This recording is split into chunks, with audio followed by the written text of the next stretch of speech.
All sports, all plays. Yeah. All sports, all plays. All sports, all plays. 365, we making up plays. You talking the game, get you to the days. We're high in the court, the dime in the lane. Variety topics, living the same. All presentation, sports information. In the airways, taking the nation. All sport, all plays, like working your faces. Grace at the field, so tie the laces. All sports, all plays.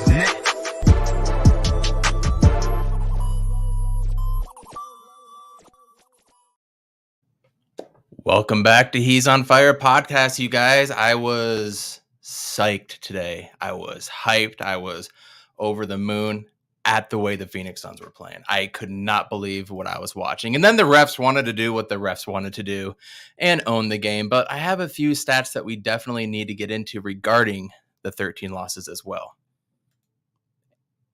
Arizona State basketball. Who would have thought they would be the team that you don't want to play? Who would have thought that? Going into this season, there was nothing but question marks with this team. And all of a sudden, they have went from a team that scored, 28, 29 points in a game, losing a buzzer beater, to the team that you don't want to face. I can't wait to get into it tonight. We have a couple amazing guests that are going to be coming on with us as well. Shane Dieff from PHNX, Sun Devils is going to come on. Mike Hughes from ASAP Sports Network as well. We're going to have wonderful conversations. He's on Fire podcast. Thanks for tuning in, y'all. Urkavici sets, looks up, and it is caught! Down strong! Blitz coming, Hughes, Palmer extending the play, crosses the field, Larry Fitzgerald. There he goes, it's over. It's insane to the 4-yard line. Crowder looking, throws it alley. Oh! He puts it down! He puts it down! They're getting a little wobbly. But it's downfield, shots out of you! A foot race! They won't get him! Center field! The Diamondbacks are world champions!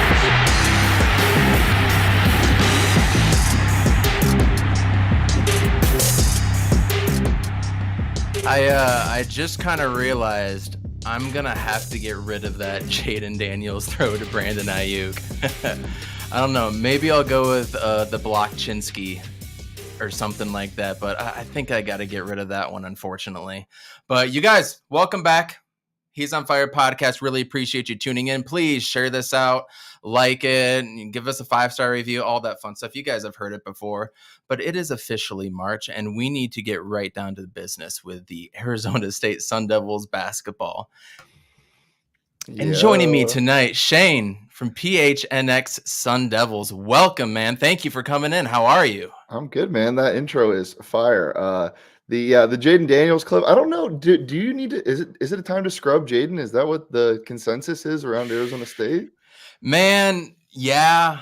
Look, I don't really attribute a lot of the failures that he did or that we saw on the field really 100% to him. We can go into play calling, different offensive coordinators, COVID last year or 2 years ago.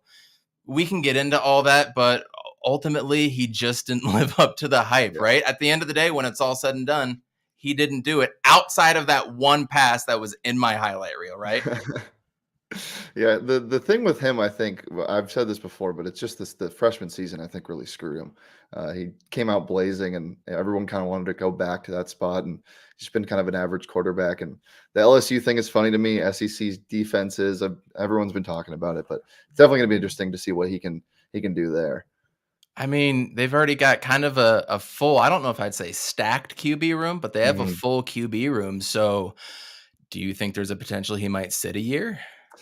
I definitely wouldn't put that out of the question. I also wouldn't be surprised if he somehow won the quarterback competition. He does have the extremely high ceiling, and maybe a change of scenery will work in his favor. But yeah, it's just going to be strange. The whole situation is weird. Is Kevin Mawaya coach over there by chance? No, I don't mean to get into that one. That's Jay Ness, our CEO, president, CFO. I really don't know your official title, Jay, but said he sabotaged our offseason. Honestly, I don't know if I'd 100% agree with you on that. I do like Paul Tyson coming in, but I totally understand the sentiment. Don't you, Shane? Yeah, for sure. There's just so much stuff you don't know, and to put it on one person, Ray Anderson, you can't. But it's just a little strange. There. I bet we'll hear a lot more of what is kind of going on years down the road. But for now, you just kind of have to wait. Yeah, absolutely. My man, we're going to get into the Suns in about 20, 25 minutes-ish. So stay tuned and check on back. Really appreciate you guys tuning in and listening. So a couple post games ago, I was in your guys' chat and there was a question about Bobby Hurley's legacy. And I was like, man, what legacy? Yeah. He's barely had a legacy. And you were like, no, you were ready to go at it. So I don't want to go at it now, but I really want to voice my opinion on the Bobby Hurley thing and just get your take on it ultimately. So when I mean Bobby Hurley hasn't instituted a culture, I think he's instituted a winning culture. I think he has changed that around. We've seen the recruiting there as far as, the stars are concerned, as far as roster construction. That's a different story until maybe this season. His roster construction has been questionable at best, even though he has gotten, the stars. And he has changed the winning. I guess we've gotten used to winning, but at the same time, we crash and burn every year, except really this season in the Pac-12 season. Crash and burn in the tournament, crash and burn in the NCAA tournament, right? First 2 years, kind of a wash. I think we played with 7 or 8 guys fully healthy. So that's hard to do. Props to those guys for getting done what they did and changing the culture at that point. Guard U comes along, beat Kansas, #1 team twice. That's great. But what was our downfall those seasons? Defense or running actual plays, right? The second year when we beat #1 Kansas at home, we had Lou Dort, Zylan Cheatham, all those guys. Great rebounding team. Haven't seen a rebounding team like that since, right? The year after, the COVID year, when it finally hit, we were supposed to get to the third bid. Rob Edwards, Verge, all those guys. Defense was a huge problem. Getting big stops, even the guard U time, was very hard. This year, we actually play defense, but the same thing, the same underlying thing that has happened every single year, in my opinion, Shane, is our ability to run an effective offense when needed. I think this year the X's and O's has been there more, but it's been kind of Hurley ball, as people have called it. Toss the ball out there, throw it out, kind of see what happens. We had some success, had some major failures. So when I say I don't think he's instituted a culture, it just seems like every single team has been kind of different other than Hurley ball. So when you hear that, what is your expectations or not expectations, excuse me. What are your reactions to that when I tell you about Hurley ball and all those things? Yeah, well, the Hurley ball, the offense, it's always been mind blowing to me. I mean, it doesn't really make sense. A point guard at his prime at Duke, a really good player, a captain of an offense, and for some reason you can't formulate anything cohesive when it comes to that. It's just like some modified Princeton. It's bizarre. It's super weird. But when I think of culture, I think of like off the court stuff and how many players like to come back to this program. And I get what you're saying. It's inconsistencies in and out, but it's something. People want to play here for a reason. And that's my biggest takeaway from the Hurley era so far, is that you see consistently players in the locker room getting along. And I think the 29-point loss to the overtime game, or the Oregon game in overtime, really shows you what Bobby Hurley's all about. So you can get it done regardless of any team. Yeah, there's not really a culture in terms of how they win, but it doesn't really, you don't need to have a culture if you're winning. And obviously they're not winning in the last couple of years, but just to have some stability in the time that Arizona State has right now across all sports, with CTT leaving and retiring rather, and then Ray Anderson and the Herm Edwards stuff, new coach in baseball. It's good to have one singular guy to kind of look at. And I understand the gripes with Hurley from a lot of people, but I also think you need to give him his respects in some parts of the game. But yeah, the culture thing, it just depends on your definition. No legacy, obviously. Hasn't been here long enough, but I definitely don't think he's warranted all the criticism that he has. Absolutely. And to be fair, with last season and just the debacle it completely was with guys wanting to play or choosing not to play, which is a big rumor. I can't pronounce the guy's name, but the name is dropping me. We were supposed to get a 4, possibly 5-star recruit out of New York. Jethro Tushib. Yeah. I met him at a gas station one time when I was at school. Oh, really? Yeah. I No. Cliff Amrory. Oh, yeah. He was supposed to come in. He was going to be a big body to back up Romello, and then that whole thing happened, and then Romello White leaves. So like last year, I kind of throw out, and I love that Hurley came back and he recognized and saw what he had to change as far as recruiting and getting the right guys. He did a lot of self-reflection, I think, and something a lot of fans wish Kyler Murray would do, but we're not going to get into that right now. So I appreciate that he's willing to change on that front, and I'm really excited about where they've gone this year. And as you guys have said in your podcast, it's 100% his best coaching job so far. So do you think this can ultimately translate to getting another win and just extending our run in the Pac-12 tournament? Yeah, I mean, I would be shocked if they come out flat against Stanford. I really would. You know what you're getting in that, and this team shot 2 for 17 from the 3-point line and still ended up winning the game. And obviously, it kind of sucks that you got to go play Arizona in the second round if you do get past Stanford and you weren't able to get that 7 seed to play Cal. Because for some reason Oregon just doesn't know how to play basketball anymore. But yeah, I would be shocked if they can't beat Stanford. But there's a couple things you need to clean up before you go into a game against Arizona, and obviously it's getting ahead of yourself. But yeah, I really think they should win this game by double digits, and I think the guys know that as well. Double digits. I love that. Do you know what the line is right now? I haven't even checked, to be honest with you. Well, let's see. The line was 6.5 for the first game. Now it's neutral. So yeah, I would assume it's probably ASU by 8, just because of how good they're playing. But somewhere around then, that's probably what I would put it. Line isn't at least on ESPN right now. I'm curious to check that as it comes up. Are you going to be in Vegas for the tourney, or are they keeping you at home? Oh yeah, whole Sun Devil cruise is going. Same with Mike Luke for the Wildcats show. It's gonna be a really good time. I'm super excited, and hopefully ASU gives us some more time to get some content around that. I believe we'll be staying the whole time regardless, but I would like to be covering basketball up until Saturday or Friday at least.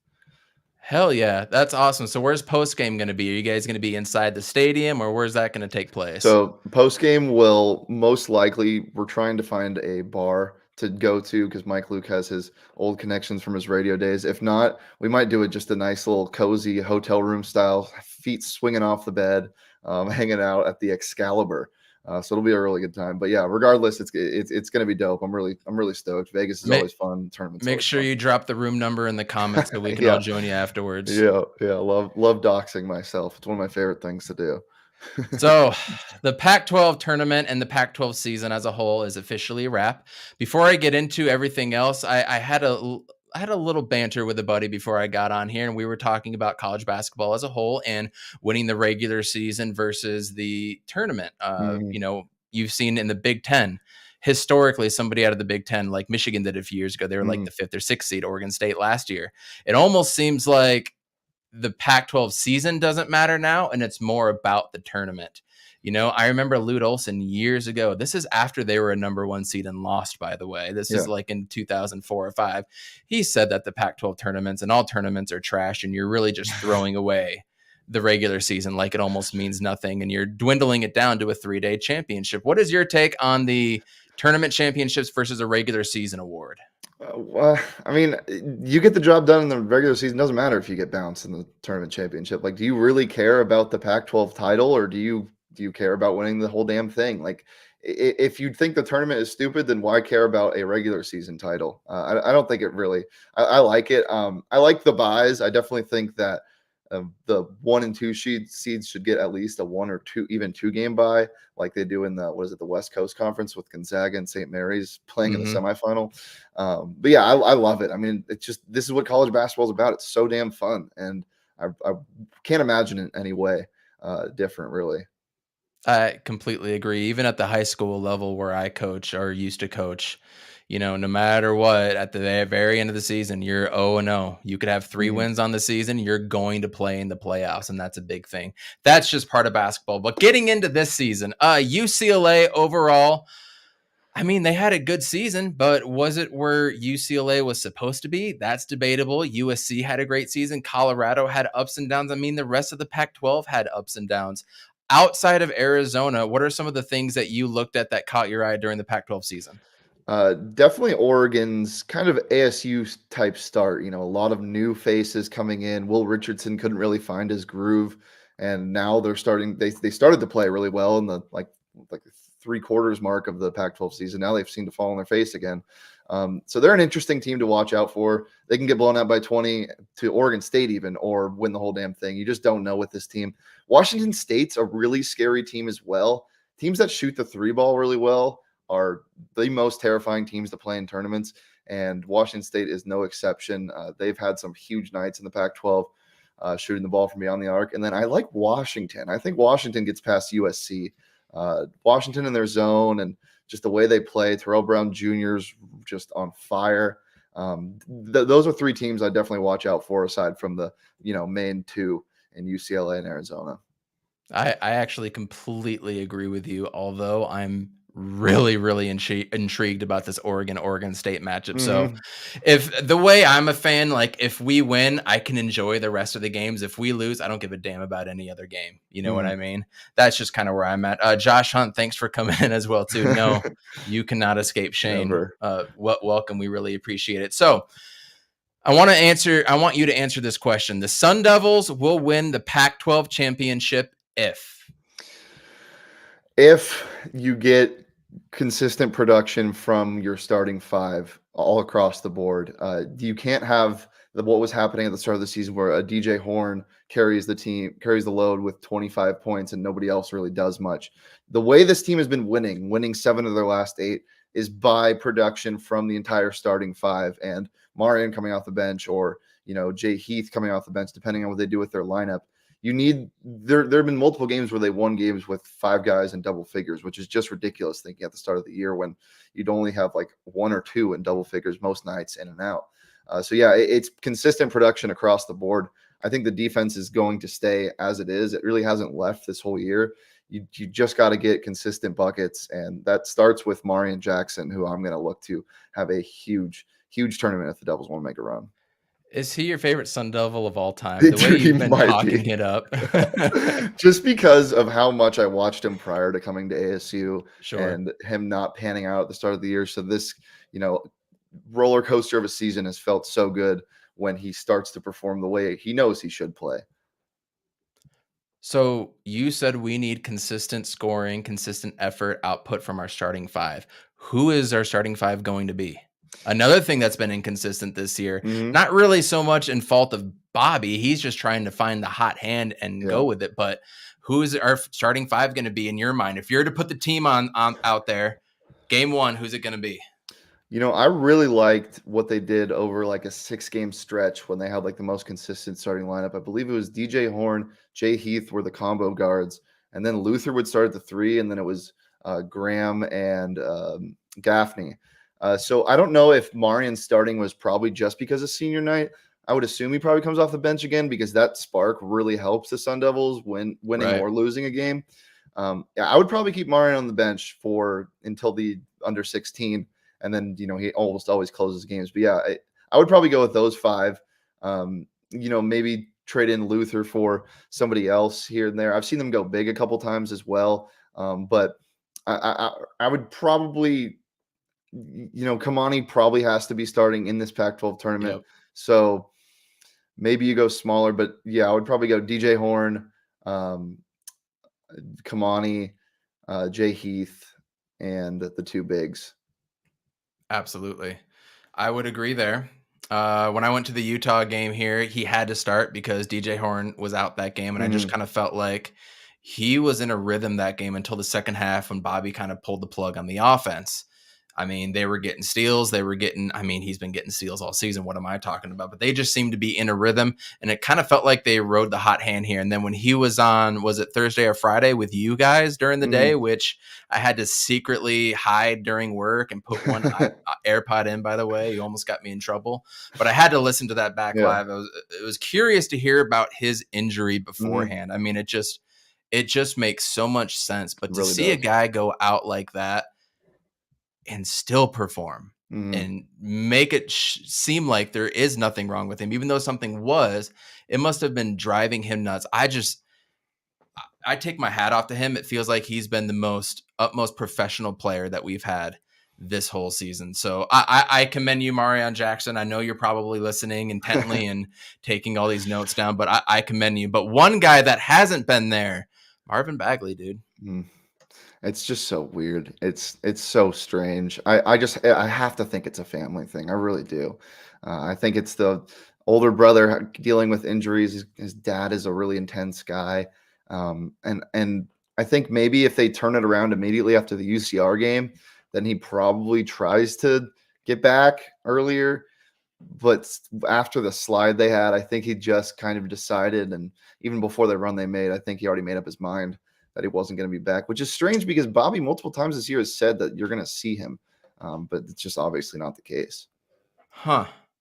That's interesting. So there's a lot of rumors about last season. I think a lot of this contains to Josh Christopher not wanting to come back and play because we were so bad, right? Yeah. I think people were just thinking, he's just going to go to the NBA. He's just there now. He doesn't want to. I mean, Marvin Bagley was on the injury list last year. Do you think, without you getting into any hot water over here, do you think he was intentionally staying out last year because of the same circumstances and he's doing so now, it sounds like? Yeah, I think it just has to do with a lot of what he saw when he wasn't playing and this team performing. And it's kind of similar to the ASU football stuff. You just don't know unless you're a player or a coach. You don't really know what's going on in the locker room. He still seems to get along well. He's not like staying home and not traveling with the team. But I remember early in the year, there was a weird moment.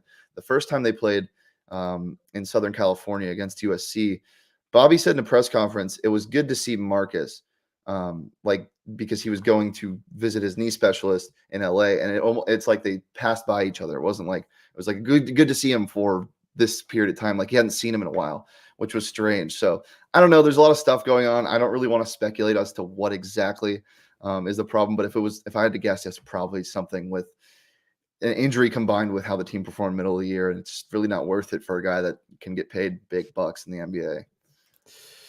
Josh, I don't know if it's the equivalent to skipping a bowl game for the draft. I mean, that's one game you can get injured. Yeah. We're talking 2 seasons at this point, right? So one thing that has been, I mean, it's a college thing now, but it's been annoying me about ASU basketball is the amount of players that transfer out on a yearly basis. You almost have a few names that you want to throw in there now. Wednesday could be the last game for the Devils, and I don't know if I'm going to have you on before then. So if you were to list off maybe 3 potential guys that would be a transfer out candidate, who would you pick? I said Marvin Bagley earlier. I meant Marcus, and nobody held me accountable. I blame all of you.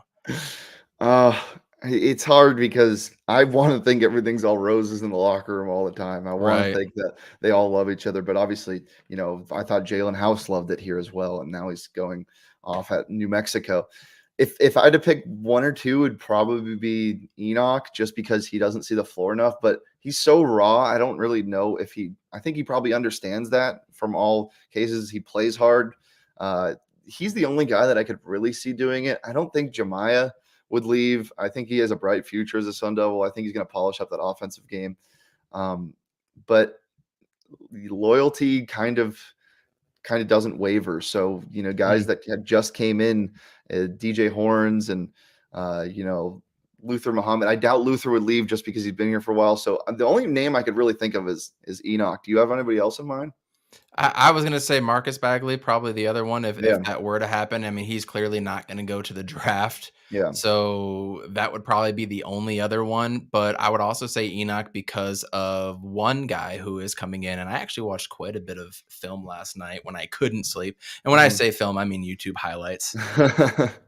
Duke Brennan, though. Yeah. Duke Brennan coming in. You have Austin Nunez coming in on Monday. Did I see on your show or Yep. Tuesday? Tomorrow. So, yep, that's gonna be fun to listen to. Could you ask him how much he weighs, by the way? I'm curious to see if he's like a slender Shannon Evans, type of guard, or if he's got a little weight on him like a Marion Yeah, Jackson. if weight I comes think up, that's I'll ask important.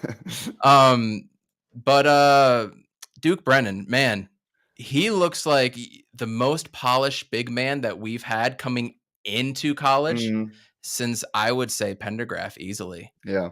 He It looks polished. I mean, like almost ready to go. He's got a lot of moves down because we've had a lot of raw big guys. Even Baczynski didn't even play his freshman year. Yeah, it's so easy to get excited over these guys that are big, just because of pure statistics and measurables. But it's so rare to find a polished freshman big come in, and Enoch is the exact opposite of that. He just isn't a polished guy, and that's something you can work on. You can't teach height, you can't teach weight, but you can teach that. Yeah, it's exciting to know you don't have a lot of work to do ahead, and yeah, that's a good point. I do wonder how much, because it's weird. Normally, this team has such a lack of bigs, and now it seems like they're going to have a surplus of them next year, barring any transfers.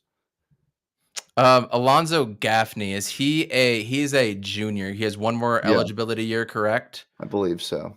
So, and he's a guy that I looked at the beginning of the season. He was a Swiss Army knife. I mean, he was Mm, outside stroking the three a little bit, getting the highlights, getting some blocks. His feet are so much quicker now yeah, than they were at the beginning of the year. What have you seen out of Alonzo Gaffney? What do you see his ceiling going into next year? yeah.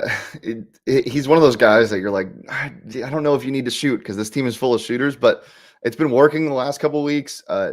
Interior defense is something that you don't get pampered with if you're a Sun Devils fan, and that's something he brings all the time. He plays with intensity.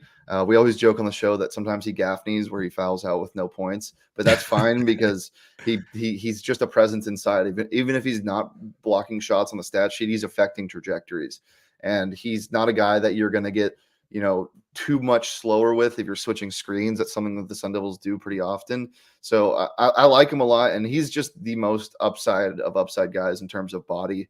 You can get a little stronger always. He has good form on his shot, at least, even if it's not always falling. And as you mentioned, the footwork, it's quick and it's there. He's not a traveling big. He doesn't stutter and do weird things with his feet. He doesn't really have a hitch in his shot either. I like him a lot. I'm excited to see what he can bring next year if he decides to stay. Underrated passer too, in my opinion. Yeah, yeah. Underrated passer, and for being a skinny, scrawny guy, he has no problem getting in there and banging with the bigs. He Mhm, really doesn't. I love that out of him. And when he hit that alley-oop in Utah, mhm. like the 7 Arizona State fans that were around me, they were loud over the 50 Utah fans that were there. So, man, the dude can jump out of the gym. I Mhm. got 2 quick questions for you, and then we're going to let you go. Officially, your official prediction, Shane. How far will the Devils get in the Pac-12 Tourney? Am I being honest or am I being an optimist? You are being 100% honest here. I think they just fall short at against U of A. I just think this U of A team is just so destined to win the whole damn thing this year. Rejected! I Watch your know. mouth. I know. I don't want it to happen, but yeah, to me, you look at the stats from the second time these two teams played, and it's just Yeah. ridiculous. Losing that game by 20 after the way they shot the ball, they didn't really have like an obscene turnover margin. U of A just dominated in the second half, which they do all year. I think it's going to be close. I really do, and I wouldn't be completely floored if they won the game, but if I'm being honest, it's a second round bounce, and unfortunate that you can't match up with them in the finals, because I think really anybody else they can definitely beat. This team, it seems like it's going to take a lot, but weirder things have happened. Hey, Sun Devil fans, Oregon State won last year, Mhm. and I feel like this team is more capable of winning than they were. And last year was a COVID year, so you gotta throw that in there. And I think somebody was missing the championship game, if I'm not mistaken. But we play the first game. We can get hot. You win. Good vibes start happening. Arizona coming in, the number one team. They've already beaten Arizona State twice. They're coming in. They know that they're the top team in the pack, and they play at 12 noon. I'll take overconfidence. I'll take the first game coming in playing nice and bright and early. That's when you can catch them off guard. So it is not out of the realm of possibility. If they can conjure up turnovers, rebounds, and find a hot hand, if one guy can get hot and get 26 plus, DJ, Marion, I don't care if it's Alonzo Gaffney, anybody, if they can get 26 plus, I think they have a really good chance to win. Do you think so, Shane? Yeah, I mean, it'd be good to see DJ be that guy too, because he's just really fallen off in these past couple of weeks in terms of outside shooting. But yeah, even when this team got hot against U of A, they couldn't weather the storm when they came back after the first 10 minutes of the game. I think they definitely have the potential to. In the time slate thing that you mentioned, I like that. That's a fun take because you're playing at 12 the day before you would play U of A, so you're kind of in a basketball routine already. 24 hours apart of games. So yeah, it would definitely would be the time to catch them off guard. And I'm just excited to see what this team could be, because I've been saying all year, even when this team was 6-13, it doesn't matter. It all matters if you get hot at the end, and they have been, which is just, it's so exciting. 100%. And Bees has a good point. All the pressure is on U of A, right? So you leave a team hanging around, they can build confidence. Anything is possible, Sun Devil Nation. Unfortunately, we're kind of realist Arizona sports fans overall, and we kind of know what to expect, but anything can happen. Last question for you, and we'll let you go. You got a nice picture behind you. Who is your all-time GOAT in the NBA? Is it LeBron? Is it MJ? Is it somebody else? Who's your GOAT? I mean, it has to be Michael Jordan. I just can't. I can't get away from it. It's hard for me to. I just wish I could be in that time period where I was growing up watching him play rather than LeBron. But LeBron is doing things even, last night, 56 points still. Maybe when it's all said and done, there could be a shift. But what MJ did to change the game completely for good, I don't really see anybody else. But if I had to give my honest answer, it's probably Lou Dort. Lou Dort is my GOAT. He's heating up. That ain't wrong. That ain't wrong. And I love what he does. A future Phoenix Sun as well. Shane, thank you so much for joining us. I'm going to be catching you guys on the road and definitely catching your guys' pod tomorrow. But go ahead and plug your pod and everything that you're doing and where they can catch you. Yeah, you can follow me on Twitter at Shane Dieff. Follow the show on Twitter at PHNX_Sun Devils. And live tomorrow, we got Charlie Turner Thorne at 12, and then Austin Nunez at 12:30. On the PHNX Sports YouTube channel. So catch us there. And yeah, thanks for having me on. And Espo told me if I didn't say his name 4 times, I would get fired. Espo. Okay, we're all good. Thanks. Appreciate you. Take it easy, bro. Cheers. Later. That was awesome. Sun Devils, Wednesday, 12 noon. Check out the podcast tomorrow on PHNX Sun Devils. They do have Charlie Turner Thorne retiring from Arizona State women's basketball after 25 years. I'm going to be looking forward to that interview, but it is time to talk about the one, the only, you guys aren't even going to see the transition because it's only me on here. The Phoenix Suns. Today's game, you guys, I'm so proud of them. And I can't wait to get into all the little tidbits that I have and information for you guys, because I feel like what happened today was bullshit. 100%. Top to bottom. And I couldn't be prouder of them. I'm going to tell you why, but first we need to bring on the one, the only Amit. Welcome back, man. What's good, man? Man, all good things on this end. What is your record as head coach right now? What's the record of your team? All right. So my personal record is 3-2. We played a doubleheader on Saturday. We won both games. Okay. My son scored 6 points. He had an assist. I called the play. I said, look, take the ball in, pass it to the big kid. That's all you got to do. And he did it. He scored. Beautiful. Always listen to your parents. I know. You got to. They know better. And so yeah, I mean, like my son is. We have this kid on our team. He's like 5 years old, and he's like bigger than he's literally Shaq versus everybody else on the court. He just doesn't know how to play. He doesn't have the fire in him. My son is like me, where he hates to lose more than he wants to win. So he just goes, and everybody sees it, and they're just like, yeah, man, your son, man, I don't know what's up with that kid. And but yeah, he's just chasing that. I tell him, I'm like, that kid, number 5, follow him around the court. He'll just follow him around the court. So he did an awesome job. The team did an awesome job. We got effort from everybody, which I love, is just getting effort at this age. You know, just get somebody getting the ball so I can give him a high five and be like, hey, good block, good steal, good whatever. But yeah, no, I'm 3-2 as a coach. Our team is 500 on the season going into 2 more games. Awesome. I love to hear it. That 6 and under team is nasty over there. Nasty. We got our other co-host on here, JJ. What's going on, bro? I'm good, man. This Phoenix Suns team, dude. Like, I'm loving what I'm seeing right now. But yeah, I'm doing good. Saw Batman. That was incredible. I saw that you saw it, Evan. How was Hawaii on it? Hawaii was great, man. Hawaii was good. The only problem we had was when we were coming back. We were supposed to take a flight on Thursday at 1:30, and the plane had mechanical problems, so we had to catch a red eye, which with 2 little children, with a 6-year-old and an infant, it became a big problem for us.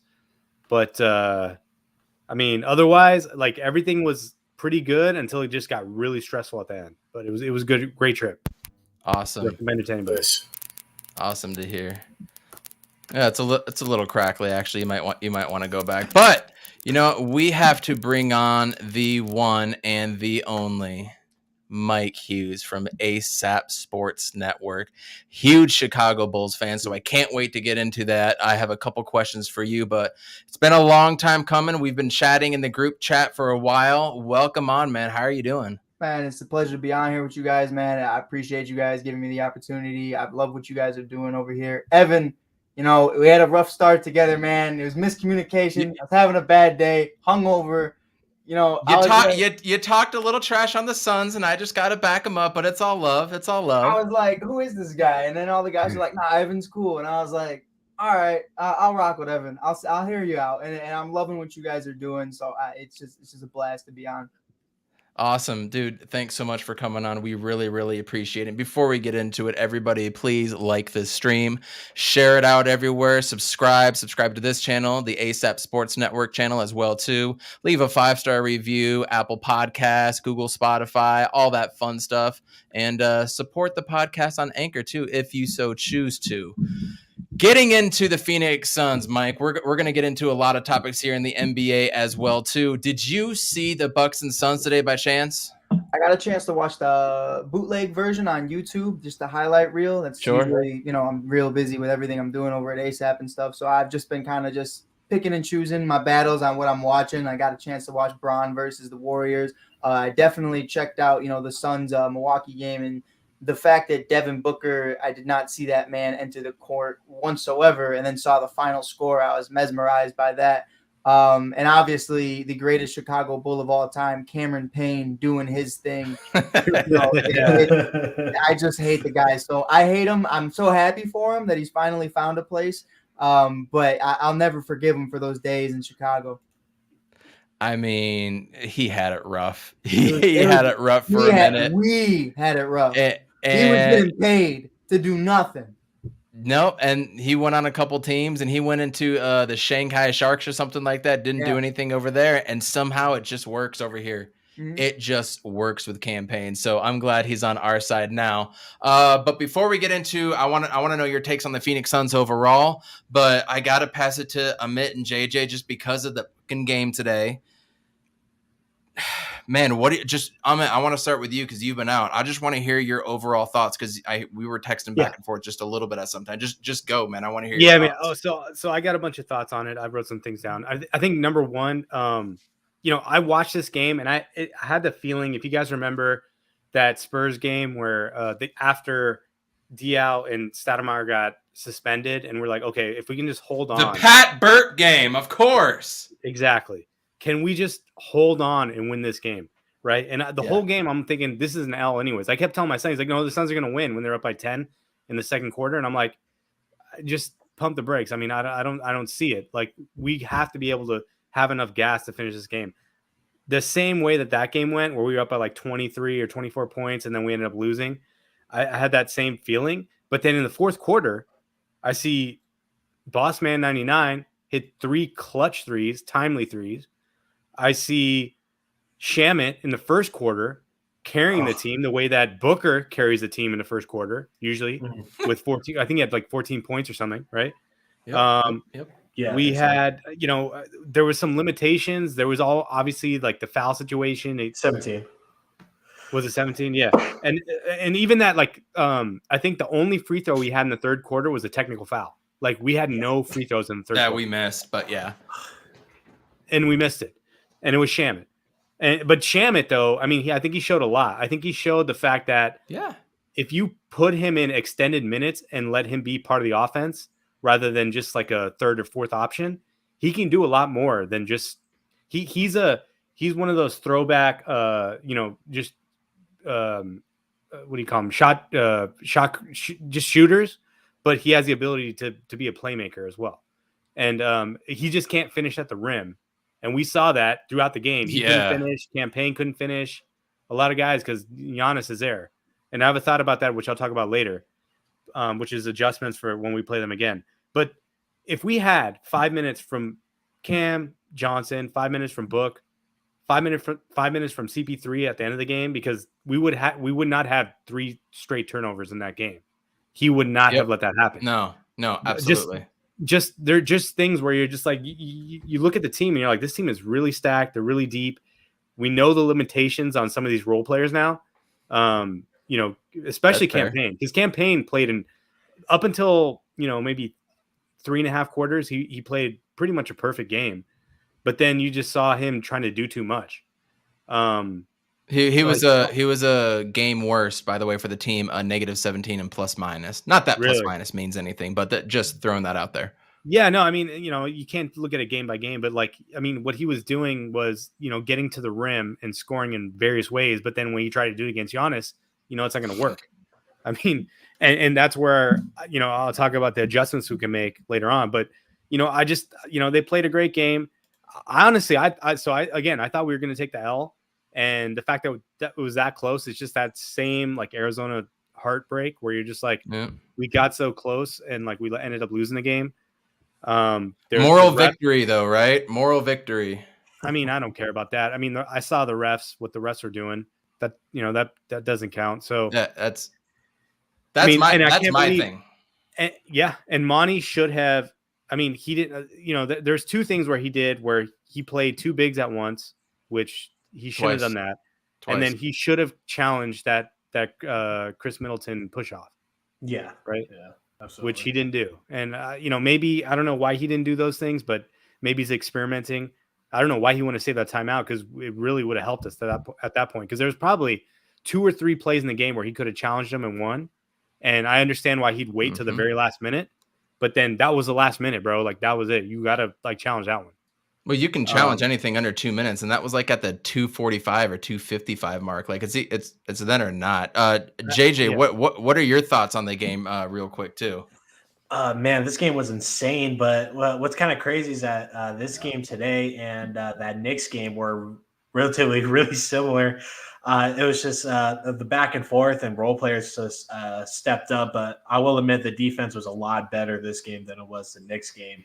But yeah, no Cam Johnson, no Devin Booker, no Chris Paul. I already had this down as a scheduled loss. We don't do well in the early games and stuff. And I was very surprised at how well we just played, and really no team created space between each other until the end of the fourth with all that free throw disparity and stuff. And like we can go on all day about like how refs officiate the Bucks and stuff. It's just a reoccurring thing. I'm not going to get too heavily involved in it, but I just want to say I'm so proud of this team, and this proves how deep this team is. And like this current roster without Chris Paul, Booker, and like you can throw Cam Johnson out too. Like this team can probably be like a 5th seed or a 6th seed in the East, and that's just absolutely crazy to think about. But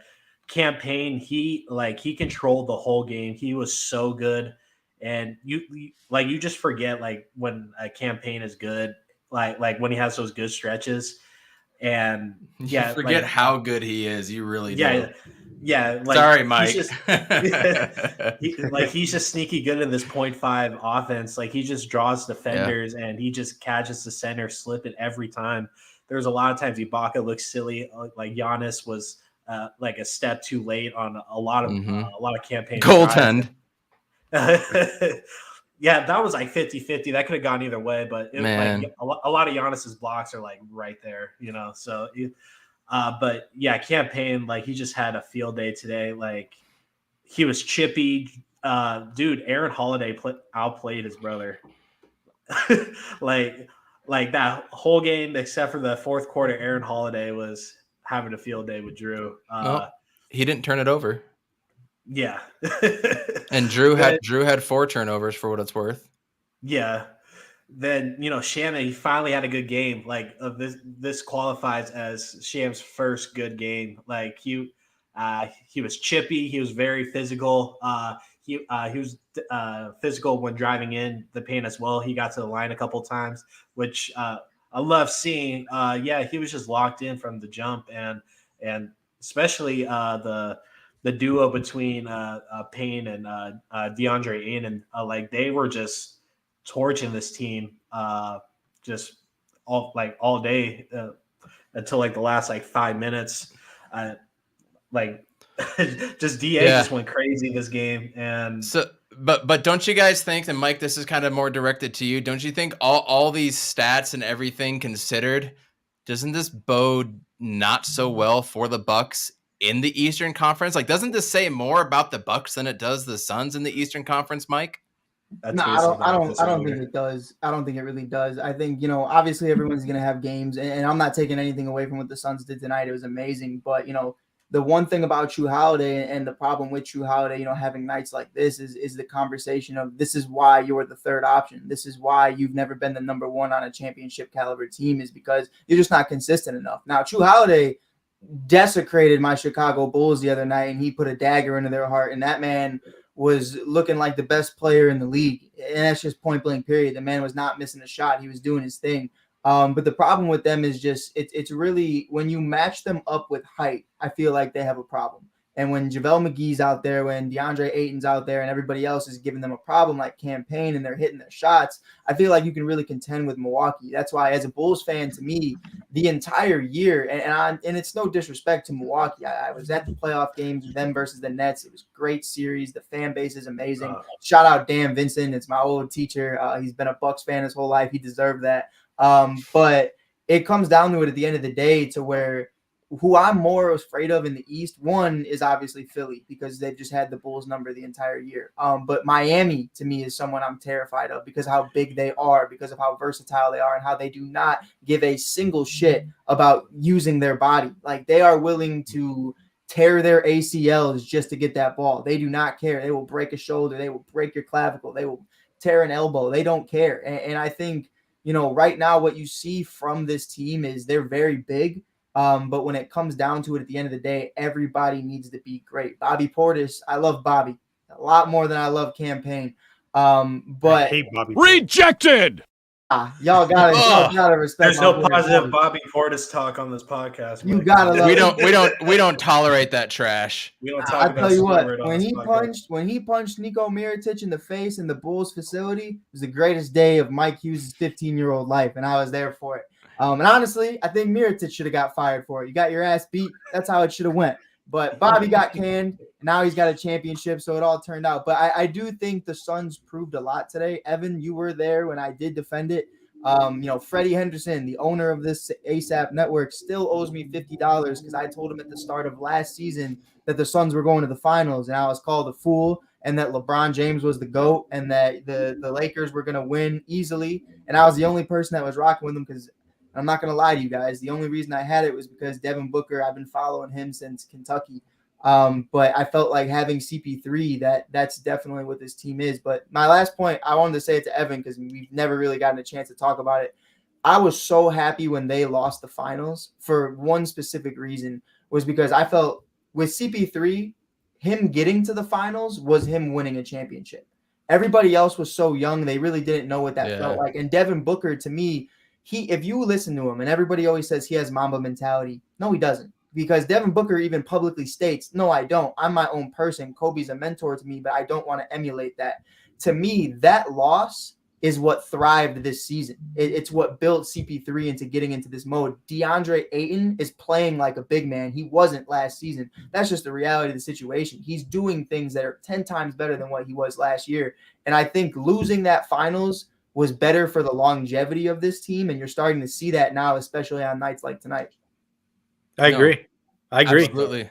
100%. Because I mean, your point right there about Booker and Kate and Kobe Bryant, the difference was, Kobe had this whole sort of he had the hype behind him, right? And Booker never had the hype, and he had to kind of come through. He had to put 7 years in the desert losing, or 6 whatever it is, 5 years in the desert losing. Too long. Before you get to that point. You know what I mean? And he was only 23, by the way. Right. That's what's crazy. At that point. And then now he's 25, and now he's a vet. And now Cam Johnson is older than him, putting up a 39-point game. Mm-hmm. But, I mean, yeah, it took a lot to get here. And I agree with you, because if we would have won that, I think we would have lost this year. Yeah. For sure. I think 100%. It would have been a very heavy hangover, especially, and this is no disrespect because that is the point guard, but CP3 I feel like would have heavily digressed just because of that. I felt like the mentality of him, and this is, I know you guys are there, so you can speak on it better than I can, but when I saw him celebrating as crazy as he was after the Western Conference Finals, I was like, oh, that's a bad look, dude. You're celebrating with the fan during COVID protocols. He's with the fans, just hyping it up, throwing champagne everywhere. Cigars were being smoked. I was like, if I'm Devin Booker and Kobe taught me anything, I'm looking at that and I'm like, you should have had a conversation with the guy right then and there. Yeah, I disagree for the COVID thing with everybody around, and that's the part that really pissed me off. Although Chris Paul was just getting off of being on the COVID list, he missed the first 2 games, but I didn't want nobody wanted Devin or anybody else. That's what I was thinking. I was like, if Devin gets it, it's a wrap. That part I agree with. The celebration part, I'm like, man, we've had 19-win seasons the last 10 years. I mean, we've been the laughing stock of the NBA. So you know what? You talk your shit, go for it, and then keep that going into the Bucks series. And they just couldn't get it done because Giannis goes 24 or 25 from the free throw line. He'll never do that again. And they get all the calls. And to me, this game came down to those calls, to the push off of Chris Middleton, to 18 more free throws throughout the whole game. It was 29 or 28 to 11. That stuff has got to change to the point where Monty came out and talked about it. If Monty Williams is coming out and talking about it, it is clearly a problem, NBA. You need to go back and you need to check out those games in the finals and those calls that Giannis got versus what we didn't. They had 28 or 29 free throws, and we shot 1 more attempt than them in the paint. Make it make sense, because it doesn't right now. But I want to throw out a stat for you guys. Over the Suns' 13 losses. They're 51-13, 8 games ahead of the Warriors and the Grizzlies. And the Grizzlies lost to the Rockets tonight, by the way. We're going to touch on that a little bit. But 13 losses. Here are the key things that stood out. Rebounds. We averaged 37 rebounds in the losses. The other teams average 53. That is a huge effing discrepancy that needs to change. And how long have I been harping on rebounding to you, Amit and JJ, even in the wins? It's been a while. The problem with that is that you have to, because there's a lot of guys like Aiden missed a lot of games, JaVale McGee missed a lot of games. So there's games where you kind of have to go back and look at it case by case and be like, okay, well, why didn't we get the rebounds? But in this game, we had all those guys. I think they really tried to hone in on stopping Giannis and putting that wall up to get him to make sure he didn't pass the free throw line, and then making sure, because they did get a lot of, even with the lack of rebounds, we still gave up a bunch of open threes too at the same time. Yeah. So something is wrong. Something's wrong. Well, there's the thing that I kind of notice is that whenever a perimeter defense gets beat and DA has to slide over and create that, 9 out of 10 times DA creates a miss. But now he leaves that big guy wide open, and Mikhail, Cam Payne, Cam Johnson, they cannot contain whoever that other 7-footer is for all the easy putbacks. So that's a schematic thing. That needs to change. That was that Knicks game as a whole. Like, yeah, the only reason why Robinson had Mitchell Robinson, because DA kept coming over, making the shot miss, and Mitchell Robinson's right there. And that was actually my point. That was my point for how we can adjust to the Bucks when we play them again, or if we play them again, is we have so in that last play where Cam Johnson got blocked, DA was flat-footed on the rebound. But what are we talking about right now? Every time the shot is either altered or blocked, the center from the guy who was supposed to be guarding that, or who he was supposed to be guarding, comes in and scores. So DA's got to crash the rim. Whoever it is, Torrey Craig's got to crash the rim. Somebody has to follow Giannis to the rim, get that ball, and put it back in. Yep. And that's what consistently kind of happens. Here's the other stat I want to show you. All right, this is kind of the more telling one to me. In the losses, Suns are shooting 45.2% overall, including threes. The other teams are shooting 51.1%. So basically, to go out and beat the Suns, you need to be shooting 51% or higher. That's what that tells me. Mike, when you hear a stat like that team's got to be shooting lights out 51 or 52% from the field to beat the Suns, what does that tell you? What's your initial reaction to that?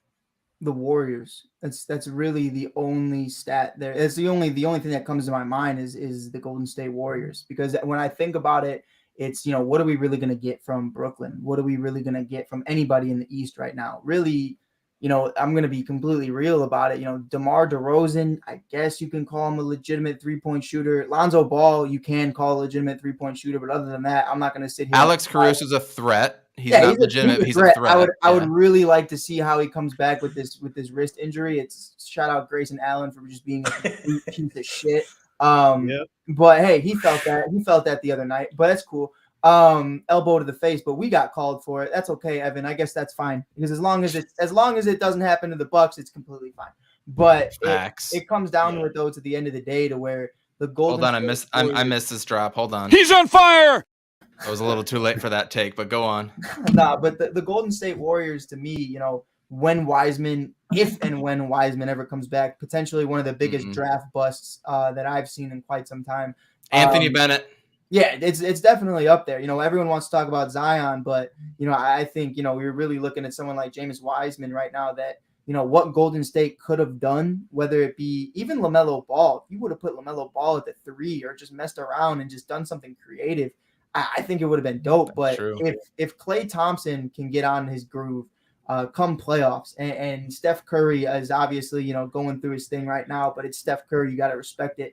Jordan Poole, all these other guys, those are the only real guys I think could make a conversation to they can outshoot you. But other than that, I don't think there's a single team in the league that can.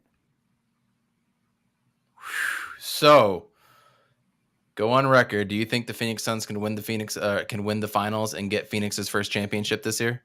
Yeah, I think it's definitely. Well, I mean, it all comes down to CP3 at the end of the day, and that's what it's always came down to. It's the same conversation to when I hate always tying it back to the Bulls, but I think of CP3 and Lonzo Ball as literally the same when it comes to when you're building a championship type team. When it comes to their ability to be available, it's a huge question mark. And when you bring in a guy like CP3, you understand that. When you bring in Lonzo, we understood that. That's why we were going to go after Derrick Rose, and then we were like, you know what? Let's just get the younger version. It's better. But shout out D. We love D still. But I think if CP3 comes back, and let's say bearing injury, it's tick for tack. Everybody's back on each side. Ben Simmons is healthy. Everybody else is healthy. Who gives a shit? Kyrie is, hit him with the needle. Everything's cool. Whatever happens, happens. But I think the Suns are the deepest team to do it. And I think specifically for that reason of they have that taste of losing, and they understand what it's like to be there and come up short. And I know Devin Booker very well since those Kentucky days. I've literally, that was my guy. Everyone's had their guy that, you're around the same age as, and you grew up watching from high school all the way to college. Those guys for me, LaMelo Ball, Devin Booker, so on and so forth. I don't see Devin losing twice in the finals, especially not back-to-back. I don't see this team losing back-to-back if we can get to the finals. I mean, Amit, you look at the rest of the NBA right now in the Western Conference. I mean, the Pelicans. I mean, they lost tonight in overtime, but the Pels are on a run right now. And now all of a sudden there's these Zion reports. Like, I think that's the biggest threat right now to me. He's coming back. I mean, they're deeper than the Lakers. He's not going to be. I don't think Zion's going to be in shape and know the groove of everything to the point where he's going to make that much of a. He's going to make an impact, but not like a significant impact. Right. I mean, if anything, I could see Zion being the detriment though. Like all of a sudden he has 2 or 3 turnovers in a row because we're in playoff mode and he's in game 9. Right. So I think if anything, he could be a detriment. But either way, the Pels are a threat. I mean, The Lakers all of a sudden have won a couple of games in a row. People are going to start chirping, but those at the end of the day, those are guys that know how to win. They've all done it. They've won USA stuff. A lot of them have won championships. I would say there's 2 of them for sure that know how to win, but the rest, Carmelo Anthony, what do you know? Russ, what do you know how to win? I mean, Evan, I love you, but.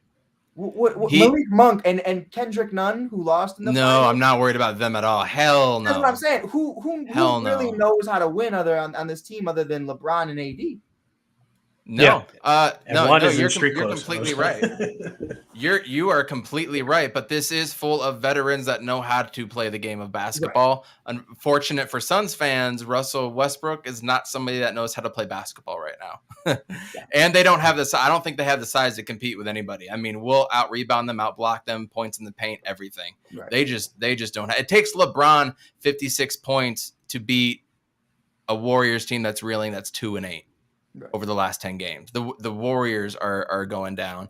The Grizzlies, I'm fearful of them, but back off on Ja, make him shoot. Make sure the analogy I have for that is like when you remember like when Dame was coming up and we're just like, oh my God, like Dame, even a couple of years ago, even in the bubble, we're like, oh, Dame is just he can just light it up anytime. But the thing is, if you play a team that has a decent to good defense, you can stop him. You can scheme him out of the game. And then you made it hard for him. He gets hurt or he has to play additional minutes. I mean, it happened in the bubble. It happened in previous years to that. So I'm not worried about Ja in that sense. He is scary because in just one game, he can do anything. But at the same time, and Mike, you know this, he plays with that recklessness that Derrick Rose used to play with. Right. Where you just like, at any point, very aggressively. At any point, he can get hurt, and that's always been my fear because I don't want him to get hurt. But then he added a little floater so he doesn't, but he still takes those crazy like leaps of faith to dunk over like 2 or 3 guys. And I'm just like, it's really sick to watch, but it's really scary if he's your best player. Yeah, it's like watching Kyler run, right? Like whenever Kyler takes off, you're just like, it looks sick. But he could get injured at any point. Yeah, that's a good point. I think Memphis would be. This is just me from the outside looking in, like as not a Suns fan, but Memphis to me, I've watched them a lot this year. I'm on an Off the Bench podcast all the time with my Memphis guys, and they've really kind of opened my eyes to a lot that I'm seeing. And I think an X factor that nobody really pays attention to is Steven Adams. I think what Steven Adams is connected with Ja Morant right now is insane. He had 16 and 21 rebounds in 2 different games this week. Like, the guy's on a tear. The guy's doing his thing. And then you have, Desmond Bane and Dylan Brooks and all these other, kind of pieces that are just solid. And then obviously, you're going to look at Jackson. You're going to look at Ja. And my thing with Ja, and Evan knows because I say it every time in the chat, I've always taken pride in it. I was the only guy saying take Ja Morant number 1 overall. I did not believe in the Zion hype. I love Zion. Zion's my guy. But, as a Derrick Rose guy, I saw Ja out of Murray State, and I said, that's Derrick 2.0. Like, that's what you need to do. It's the only difference was he grew up in an era where the three-point shot was taught in high school and college. So this guy can shoot. That's the difference between him and Derrick. In Miami, against Miami, they made Derrick shoot the ball because Carlos Boozer was their number 2 player, and that was dog shit, and that was horrible, and we never needed that. But the difference is with Ja, and being completely real, Evan, if CP3 backs up and says, take the shot. If I'm looking at Ja, I'm pretty confident he's going to hit it. You're confident a 34.5% shooter this year is going to hit it? In the clutch, Ja Morant is like that. That's the thing. Look, what's Steph Curry's this year? 37.8. So would you trust Steph Curry if you just took the name off of it and just looked at the stat? I trust him 3% more than I would John Morant. More for sure, but dogs are just like that, bro. Like, right, but this is the playoffs. This is Right. going to be a lot different. This is something that they kind of experienced last year with the Jazz, like Dylan Brooks, who's also not playing, by the way. That Right. needs to be taken into account for them. He went off game 1, and then they lost 4 straight. So what is their playoff experience going to look like going in? Are they going to surprise Evan, somebody? Yeah. may I ask you something, sir? What was your playoff experience going in last year? They don't have a CP3 on that team. They don't need one. They don't have a coach like Monty Williams. Oh, they do. They do. This guy is solid over there, and I think what Was they're it Jenkins? doing, what they're doing over Yeah. there, with Jenkins, I think it's really underrated right now. And I think the way he uses this offense, I feel like the Valanciunas trade, when you first looked at it, looked like the dumbest trade in the NBA. Like that looked awful. No, I'm a Steven Adams. The way Steven Adams can set screens and do a lot of the little things, sure. I but love. when you looked at it, a crazy. lot of people were questioning, you have an Mhm. all-star. Why would you do that for someone like Steven Adams? He's fully utilized Steven Adams in a way that OKC never even used him. My problem with this Grizzlies team is just their dependency on Jaw's scoring capability. Right. It's like, as soon as playoff time comes around, Jaw's going to have like a good like 2 to 3 games where he's shooting lights out. But are you going to play him 42 minutes a night? It's like Right. it's just like as soon as he steps off, that bench loses just that scoring, and plus they lose that lead that they build up, and they just it reminds me a lot of Luka with the Mavericks. Like Yeah, once Luka's yeah. off the court, it's kind of like a whole different team. Well, that's my point with Dame, is because Dame would do the same thing. Like Dame would just come in and he would light it up and make not just shoot, but he would make plays for everybody Right. else. And if you take him off the court, and hopefully Dylan Brooks is back, because Dylan Brooks was a really good, solid two-way player last season, Good. Yeah, even in the playoffs. And they have some other players, Bane and Jaren Jackson, but I just, the youth is there. It's like if Adams is your only vet, Right. then he's never really had to be a primary option on offense or really have to anchor a defense, because he played against Serge Ibaka, he played with other guys. So it's just like, it's difficult to be like, okay, well, they have the playoff experience. I can see them with just Ja alone getting to the Western Conference finals, but I don't see him winning. No, yeah, for sure. I think that's definitely like the ceiling for me right now of the Memphis Grizzlies is the Western Conference Finals. That's a win in itself. I think, especially with and a lot of people right now are saying how the East is the best, but it used to be the West is the best. My guy, he's gone. But it comes down to it though. Like I think when you look at the Warriors, when you look at what the Lakers were supposed to be, and the Clippers, if Kawhi comes back, and let's not ignore what the Mavericks are doing. The Mavericks, ever since the Porzingis trade, are just on a different level. And Luka's on a different level. And I think right now just getting there alone is good enough. And on top of that, obviously I saved you guys for last. The guys who went to the finals last year in the Phoenix Suns, there's a lot of competition for them, and the Nuggets too. Jamal Murray, Michael Porter Jr. is coming back. A lot of guys are going to get healthy. Draymond Green's coming back. Right. And that's going to be huge. That is going to be huge. And a lot of people, real quick, not to get off topic, Evan, a lot of people are saying the reason that the Warriors are bad right now is because Klay Thompson's, a part of this offense. You understand Draymond Green runs the entire offense. No, I've been saying that. I've been saying that on podcast. He's the absolute engine of this team. Right. And I'm like, you have a Ferrari, you have a great car, and you just don't have the engine to it right now. But you have every single modification, you have every single thing you need other than your big man that shouldn't have drafted. But I just think at the end of the day, like, we can look at it however we want, but for the Grizzlies to even be in this conversation right now is pretty amazing. Oh, I completely agree. I've enjoyed their run. I actually have. I mean, sadly, we were supposed to get Ja Morant because we had the second worst record in the league that year. And that's when they changed the rules of how they get the top whatever picks. And of course, in Phoenix Suns fashion, just like with Al Horford back in 2005 or 6, whenever that was supposed to be our pick. But no, of course, Atlanta goes up and snatches that somehow, some way, and we lose out that pick. We lose out to Memphis, and we ended up with the what number pick, like the 6th pick, and then we traded it for Cam Johnson. Mm-hmm. No, that was that year. It was that 4th year. I think that was the. You had 6 or 8 though, because I know the Bulls had 7 for like 5 years straight. I'm pretty sure that was the year John Morant and Zion came out, because I'm pretty sure that was the same exact year, because this is Cam Johnson's 3rd season too. Yeah, 2019-20. Yeah, they came out the same year, so that was the year we traded back for Cam Johnson, and we traded the number 6 pick, 13th or something. You traded back to. I want to say it was 13 because I love Cam. Cam's my guy. I think Cam's mad disrespected, but I think he's definitely number 11, Cam Johnson, Zion 1, John Morant 2, RJ Barrett, and we traded we drafted Jarrett Culver, but then ended up trading him for Dario and the best Cam Johnson. So I mean, it's always a good idea to pick the best shooter, CC Desmond Bane, right? Always pick the best shooter in a draft. So Phoenix Suns right now, we're in a really weird feeling out phase, and every game is just a 1-game basis. I mean, I don't know if you guys heard, Cam Johnson didn't even travel with the team due to not only getting hit in the ribs and whatnot, but getting the quad contusion. If anybody's ever had that before, that bitch hurts for like 3 to 5 days, and then you're completely fine. It'll just be sore for a while. But he didn't even travel. Book didn't travel, obviously, because of what's going on with COVID. Who knows if he's going to be ready to go for our next game in Orlando, which, by the way, Markelle Fultz is back, and he's looking like Markelle Fultz of old. So with our lack of players and leadership, I know, yeah. I was about to say.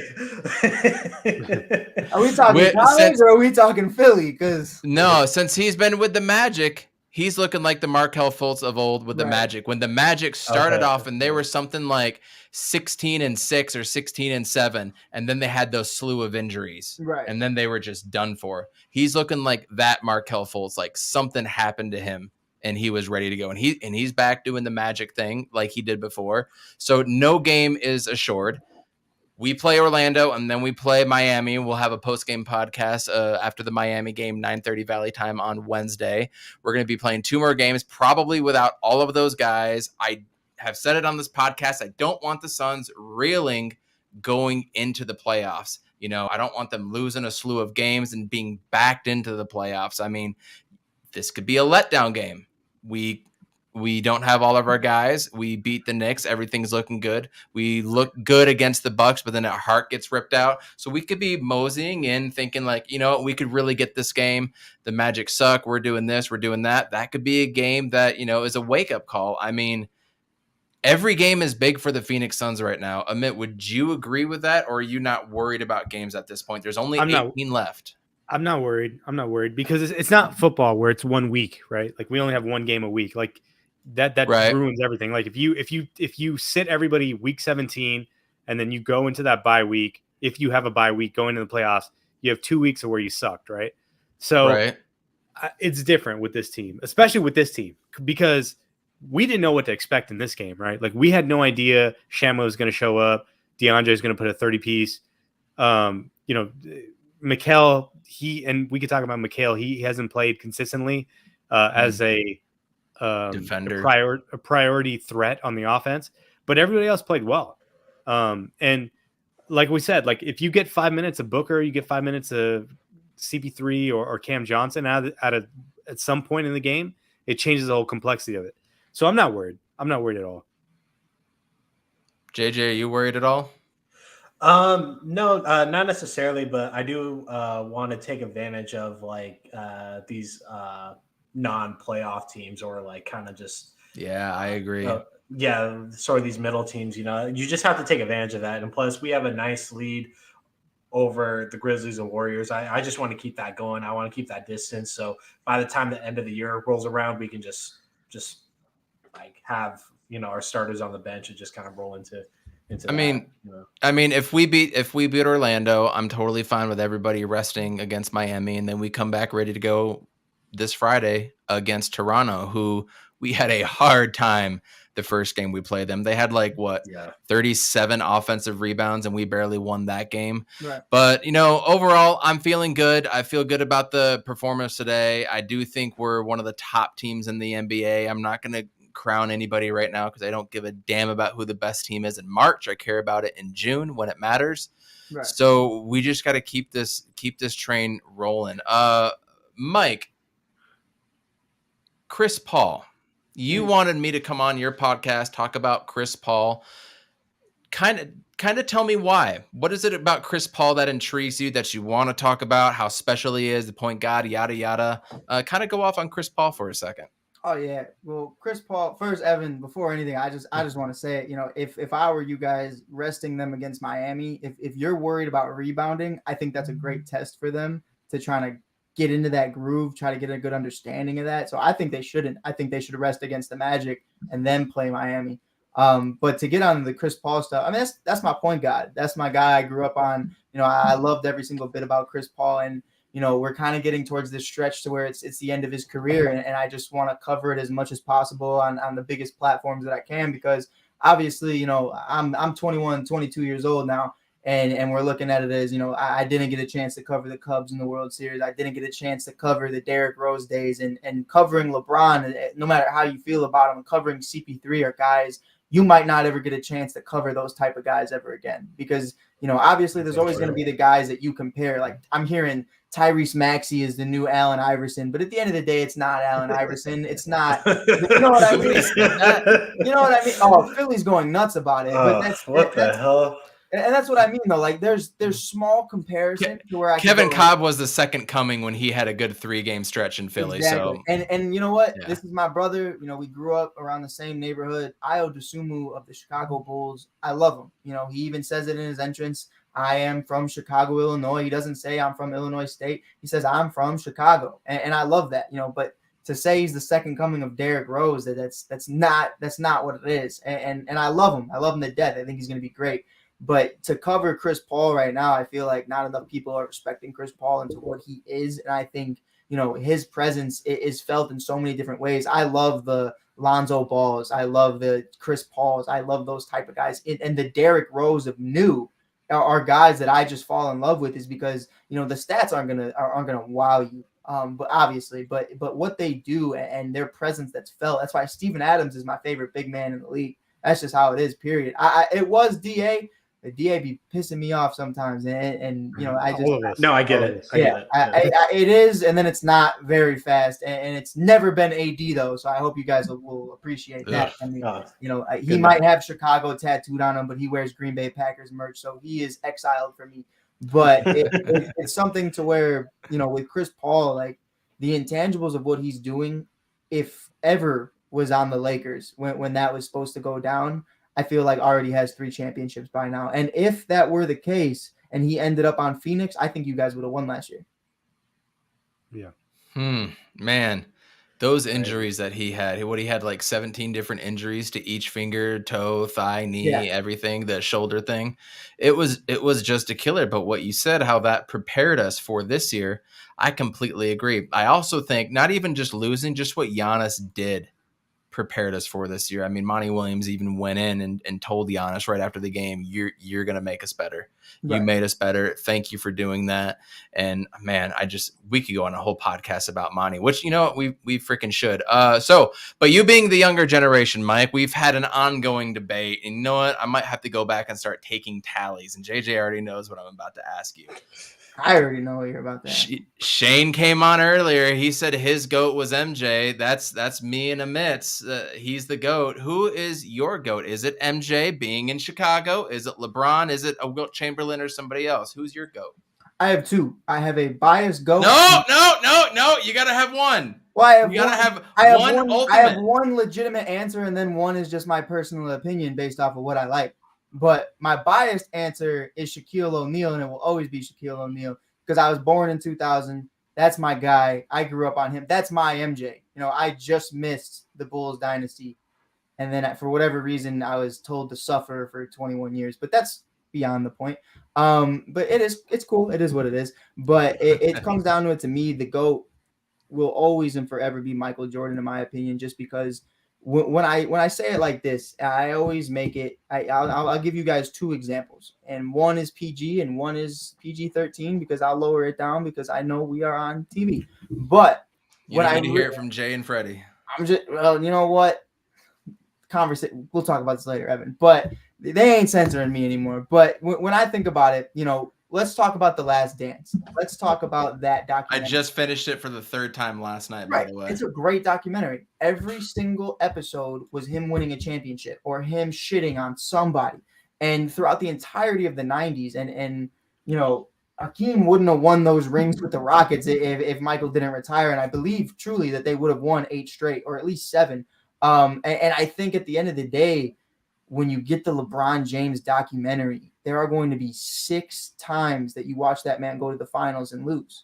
And that's, to me, where the conversation ends, is because 40% on a test, if we got any teachers in the comments, are you passing? And here's where it gets PG-13.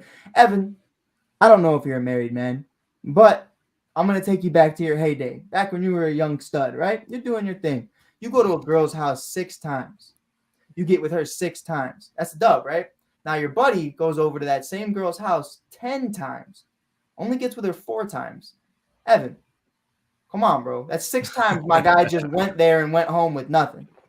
That's horrible. That's horrible. So to me, it'll always be Michael for many different reasons. But the biggest thing is the finals. The biggest thing. And everybody wants to talk about Bill Russell and all this other stuff. Listen, and it's not because average 18 points a game, no. Right. And that's a big part of it, is when you look at the intangibles. Why do we just look off the finals? Is because the stats are so similar.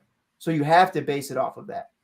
And you have to look at it for what it is. And when you look at this, I'm going to be honest, I'm 5'8". And yeah, I did a lot of great things as an athlete growing up. But the reality of the situation is Bill Russell was playing against Mike Hughes. He was playing against 5'8" male men in this modern day era. And that's just the reality of it. And Wilt Chamberlain, the same thing. I love those guys. Those guys are legends for sure. But let's not sit here and act like they're going up against Kevin Durant on a nightly basis. They're not going up against the bad boy Pistons or Larry Bird or Magic Johnson or anybody, or Michael Jordan or Dennis Rodman or any of those guys. They weren't. So as of right now, I'll say it's Michael Jordan. But I will say, I think, and this is just me being completely real, and I think if this kid could find a work ethic, just any type of work ethic, because I've loved him since he was 14. Luka Doncic and LaMelo Ball can do amazing things if they have a real work ethic. And Luka's getting there, but I don't know if you guys caught the All-Star game. LaMelo Ball just dicking around at the All-Star game pissed me off. It pissed me off. Yeah. I want this kid to be great, but I just think he doesn't take it. He's just Hollywood now, and he's not like his brothers. And, well, one you don't want to be like, and the other one, is Lonzo. Right. But it comes down to it to where if LaMelo had Lonzo's work ethic, I think he'd be one of the best point guards in the league, truly. And I think, there's that conversation of what LaMelo's doing right now at the age of only 21 is pretty outstanding. And Luka isn't too far off from it either. But obviously, Michael and Shaq. Mike, your analogy there lost some steam when you said, because you didn't clarify if it was the same girl's house. Because if you can go to the same girl's house, 6 for 6, My guy went to. Okay, fine. He went to 6. No, it's got to be different girls. It got to be different girls. Yeah, they're right? all different girls. It's got to be different girls. Because even if it was 4 out of 10, that's pretty high rate for girls, right? Right. I mean, I'm just speaking from my own experience. If you can go 4 out of 10 and get 40%, that's pretty high. But I ain't gonna incriminate. No, but regardless, like I hear what you're saying. Like I hear what you're saying. Depends on what age I was. If I was 21 and getting 3 out of 10, that's awesome. Right. Like yeah, exactly. 19. If you're 19 and 1 out of 10, you're that's you're winning. Right. Exactly. but I think the one thing I think to make it really clear is that Jordan is the GOAT right now. Like there may be somebody that can come along. LeBron's not that guy. Kobe hasn't been that guy. Like maybe somebody can come along. Maybe a current player can come along and be Jordan. I think that's where people get hung up with the younger generation, where they think that we're just stuck on Jordan as a GOAT forever. And I until somebody beats Jordan's his feats, then we can say there's another GOAT. That's a great point, because we just started talking about Brady being the GOAT in the last 3 to 5 years. Right. It was a lot of people denied it for a long time. Yeah, so I don't think as a culture, you got to put up or shut up, and somebody's got to put up bigger numbers and do better to be able to get that. I do like your point about Shaq. I don't think he's the best. I think he's the most. I think he's the most unstoppable player of all time. Yeah. When he was in. Would you say it like this though? Like this is for all you guys, because I look at it as when you look at the GOAT, I think of who's the guy that walked in the room and just annihilated everybody. Nobody else got rings in Michael Jordan's prime from 90 to 99. You know, if you take away the Wizards, nobody was getting rings other than Michael Jordan and the Chicago Bulls. Now, when I look at LeBron James, and you could say, oh, those the early days in Cleveland, fine, that's fine. Let's put that together. The early days in Cleveland, let's take it away because you were doing amazing things, and I'll give you that. Now, you know, obviously the big three in Boston, there was a lot of shit going on. They have Derrick Rose is on his way. Everything's going on. PG with the Pacers. My biggest problem right now to what I'm looking at for you guys is when I see it, you finally get Dwayne Wade. You finally get Ray Allen. You get, you know, all these other guys, Chris Bosh, and you go 2 for 4. There's still other people that are getting championships off you. Then you go with Kyrie Irving and Kevin Love and Kyle Korver and company. You get all those guys, and then the Warriors are still getting chips. You know, now you're going to the Lakers, and the Suns are making the finals. And other teams like Memphis are getting conversations, and you're not getting shit. You have Russell Westbrook. You have Carmelo Anthony. You have Anthony Davis. You have some of the biggest names in the room, and yet you're still not the favorite. When Michael Jordan was in his prime and had a team around him, it was this is Michael Jordan, and no one else is going to tell me otherwise. With LeBron James, I can name you 5 other people right now in the West alone that I'll take alone before him. And then back to your point, I mean, it comes down to it. Those Miami days is what really did it for me to where I was like, you're not it. Because 2 for 4 against Dirk by himself. I love Dirk, but it was just Dirk. Like that's where it's to me, it's like, if we're going to sit here and we're going to say, oh, well, we can't count the early Cleveland days. Why not? Because Dirk just took them all the way to Dallas all the way with not a lot. It's all encompassing. You have to, yeah. Right. It's like, well, if Dirk did it against this big 3, why couldn't you have done it? And I look at it as, I'm not going to blame him for joining up with Miami, but if you're going to join up with Miami, you better win, and you better win all of it. Not, remember what he said, not 4, not 5, not 6. Yeah. If the list goes on, and you got 2. That was a bad look, and there are many reasons as to why, from how we left to the school in Cleveland to all the kids. Right. You know, that was just awful to begin with. But you know, I completely agree. It's going to be a never-ending conversation between LBJ and between Michael Jordan. I do love him.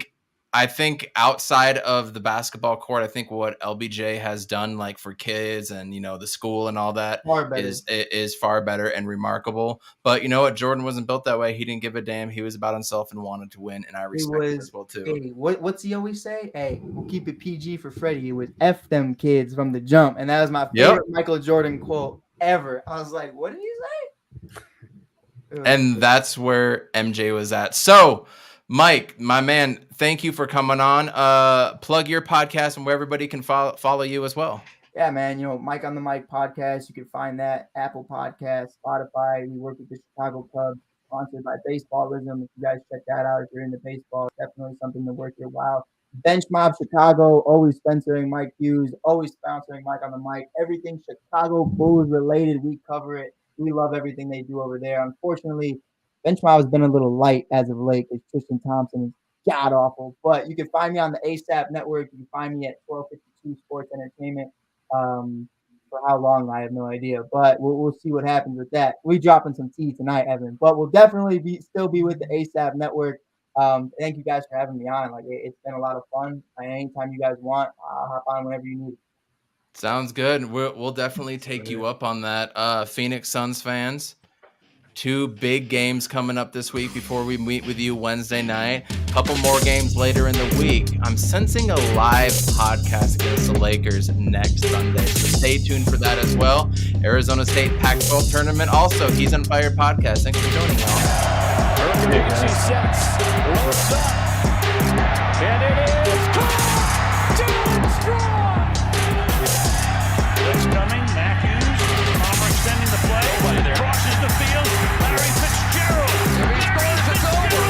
It's insane to the 4-yard line. Crowder looking, throws it alley-oop. Oh! He puts it down! He puts it down!